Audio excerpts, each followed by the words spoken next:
Hello guys! So try natin sagutan yung ating 2 questions for our CSE review for today. So ang topic natin for today is all about subtracting mixed numbers. So first question natin, subtract 3 and 4 over 7 minus 1 and 1/3.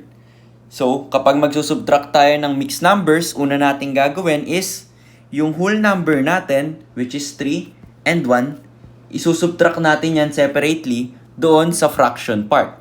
So we have 3 minus 1, that is equal to 2.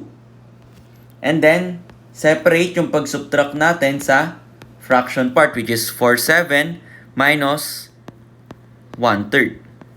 Okay? And then, copy lang natin itong whole number na 2. And then, proceed tayo sa pag-subtract ng ating fraction part. So, gaya ng pag-add natin ng dissimilar fraction, same lang din yung gagawin natin sa pag-subtract ng dissimilar fraction natin. So, magba-butterfly method lang din tayo. So, paano yon? Ika-cross natin yung numerator sa denominator ng dalawang fraction natin. And then, i-multiply natin yan. So, unahin natin tong 4 times 3, which is equal to 12. And since subtraction tayo, minus tayo dito.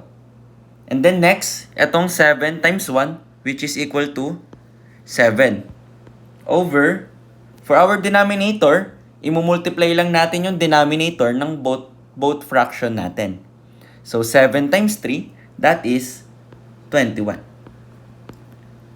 And then ngayon, sisimplify na lang natin itong ating fraction. So, copy natin tong whole number natin na 2.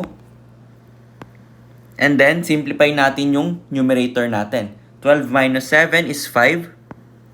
And then, copy the new denominator. So, ito na yung ating final answer. 2 and 5 over 21, which is letter B. Ayan. So, for our second question, for our review for today, kindly comment down your answer sa ating comment section and let's see if tama ang inyong kasagutan.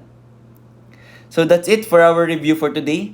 I hope may natutunan kayo and maraming salamat sa panonood.